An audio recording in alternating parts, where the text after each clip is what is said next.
అందరికీ నమస్కారం.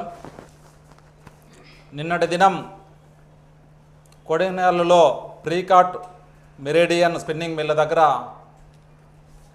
మాజీ ఎమ్మెల్యే కళ్యాణదుర్గం మాజీ ఎమ్మెల్యే ప్రస్తుత వైసీపీ జిల్లా అధ్యక్షురాలు ఉషమ్మ గారు అక్కడికి వెళ్ళి కార్యకర్తలతో స్పిన్నింగ్ మిల్ దగ్గరికి వెళ్ళి రాద్ధాంతం చేయడం జరిగింది. ఆమె మాట్లాడుతూ సౌతమ్మ గారి వల్లే ఈ స్పిన్నింగ్ మిల్లు మూతపడిందని చెప్పేసి అవాస్తవాలు మాట్లాడడం జరిగింది. వాస్తవాలు తీసుకుంటే ఆ స్పిన్నింగ్ మిల్లు గత 2 సంవత్సరాల నుంచి నష్టాల్లో నడవడం జరుగుతోంది. ఆ యాజమాన్యం మేనేజ్మెంటు సరిగ్గా లేక అక్కడ కార్మికులకు వేతనాలు సరిగ్గా ఇవ్వకపోవడం వల్ల అక్కడ ఆ స్పిన్నింగ్ మిల్లు మూతపడడం జరిగింది.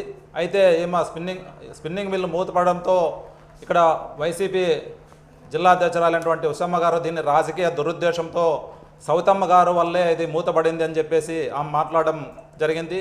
ఇలాంటి మాటలను ఉషమ్మ గారు మాట్లాడడం మానుకోవాలని కూడా మేము ఆమెకు ఎత్తువ పలుకుతున్నాము.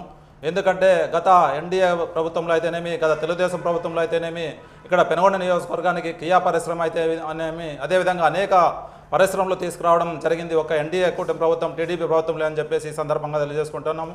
అదేవిధంగా సౌతమ్మ గారు ఇక్కడ పెనుగొండకు శాసనసభ్యులు అయిన తర్వాత, మంత్రి అయిన తర్వాత అనేక అభివృద్ధి కార్యక్రమాలకు ఈ నియోజకవర్గంలో శ్రీకారం చుట్టడం జరిగింది. ప్రతి మండలంలో కూడా సీసీ రోడ్లు అయితేనేమి, అదేవిధంగా గురుకుల పాఠశాలకు సంబంధించి ఎంజేపీ స్కూళ్ళు డెవలప్మెంట్ అయితేనేమి, అదేవిధంగా ప్రతి గ్రామాన ఎండాకాలం తాగునీటి ఎద్దడి ఏర్పడుతుందనే ఉద్దేశంతో ముందు జాగ్రత్తగానే ప్రతి గ్రామానికి కూడా బోర్వెల్ ఏర్పాటు చేసేసి అక్కడ త్రాగునీటి వ్యవస్థ కల్పించడంలో అయితేమి, ఈ విధంగా అనేక అభివృద్ధి కార్యక్రమాలకు శ్రీకారం చుట్టిన వ్యక్తి మా మంత్రి సౌతమ్మ గారని కూడా ఈ సందర్భంగా తెలియజేసుకుంటున్నాము.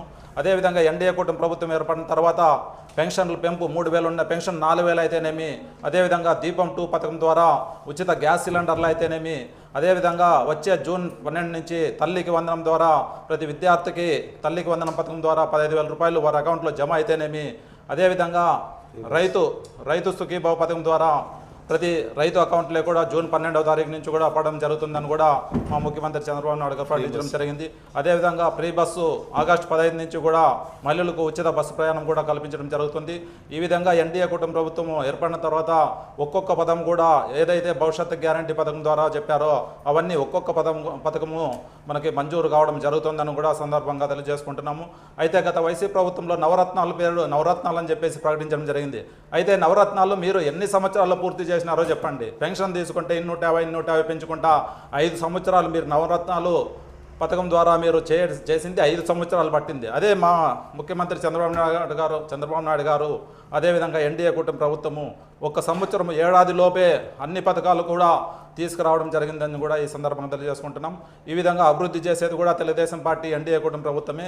వైసీపీ ప్రభుత్వంలో ఎలాంటి అభివృద్ధి ఉండదని చెప్పేసి కూడా ఈ నియోజకవర్గ ప్రజలకైతేనేమి, రాష్ట్ర ప్రజలకైతేనేమి అందరికీ తెలుసు. మీరు రాజకీయ దురుద్దేశంతో ఇలాంటి రాజకీయాలు మానుకోవాలని కూడా ఉషమ్మ గారికి తెలియజేసుకుంటున్నాం.